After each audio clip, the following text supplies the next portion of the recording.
The D&D Thought Center postcard.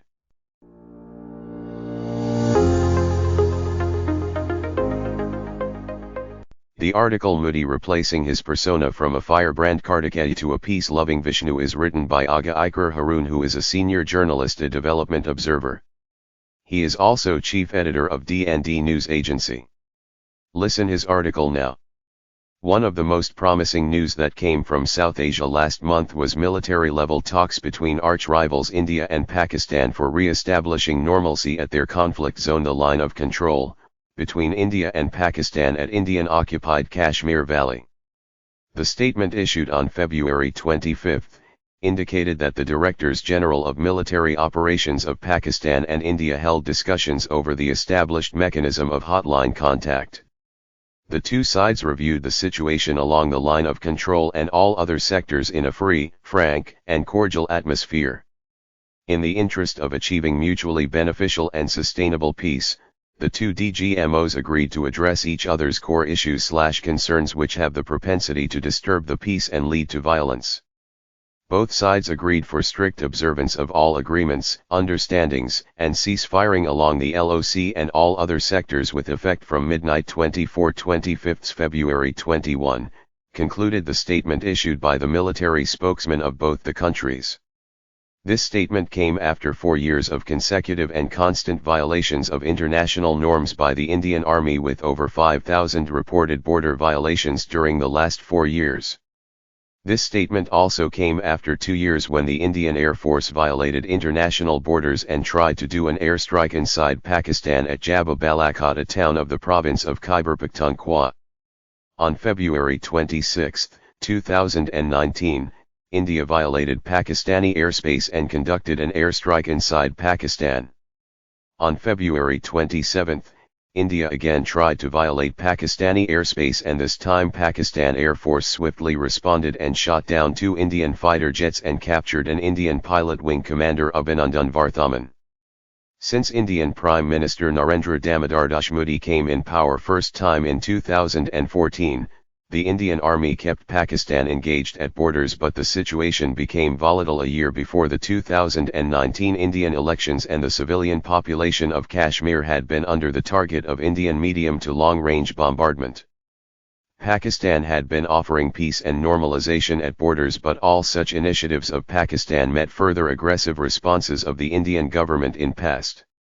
Now both sides restated that existing mechanisms of hotline contact and border flag meetings will be utilized to resolve any unforeseen situation or misunderstanding. Interestingly, on February 20, 2021, India also initiated talks to normalize border issues with China, although India had a 2-year-long standoff with China at the line of actual control, and a warlike situation was built up by India last year at the Ladakh region. What has compelled India to fix situations and sit with China and Pakistan to normalize the situation at hot borders? Is it not a question indeed? India and China at the 10th Corps Commander talks agreed to push for a mutually acceptable solution of remaining border issues, and the two sides agreed to follow the important consensus of their state leaders, continue their communication and dialogue, stabilize and control the situation on the ground, push for a mutually acceptable resolution of the remaining issues in a steady and orderly manner, so as to jointly maintain peace and tranquility in the border areas. A statement issued by the Indian Army says, the Corps commanders had a candid and in-depth exchange of views on other issues along the line of actual control in the western sector, and the two sides positively appraised the smooth completion of disengagement of front-line troops in the Pangong Lake area.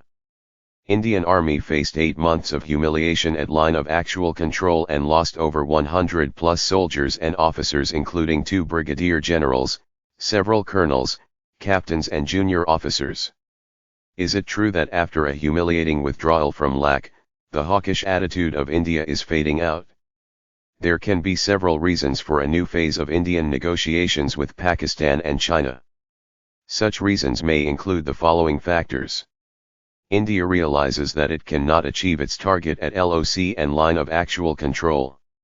It had already achieved its calculated goals by establishing Indian-occupied Kashmir as Union state, and already got US, EU and NATO allies' approval on this new status of disputed Kashmir. The new US team in the White House, comprising of Indian Americans, have sent a message to the Modi government to behave with sanity, respect international norms, re-establish eroded democracy, establish rule of law in the country, respect human rights, because it would be difficult for Indian Americans to support India within Congress where Indian human rights issues are under scrutiny unless India makes its house in order. BJP government has already attained domestic goals and now has become unshaken and exceptionally strong, therefore it does not need further adventurisms. There is a possibility Modi government has planned to do something big against farmers and opponents after facing stiff resistance from laborers, farmers, and the working class. There can be possibilities of use of force in Indian Punjab again, so India wants to fix international issues and concentrate on domestic purge.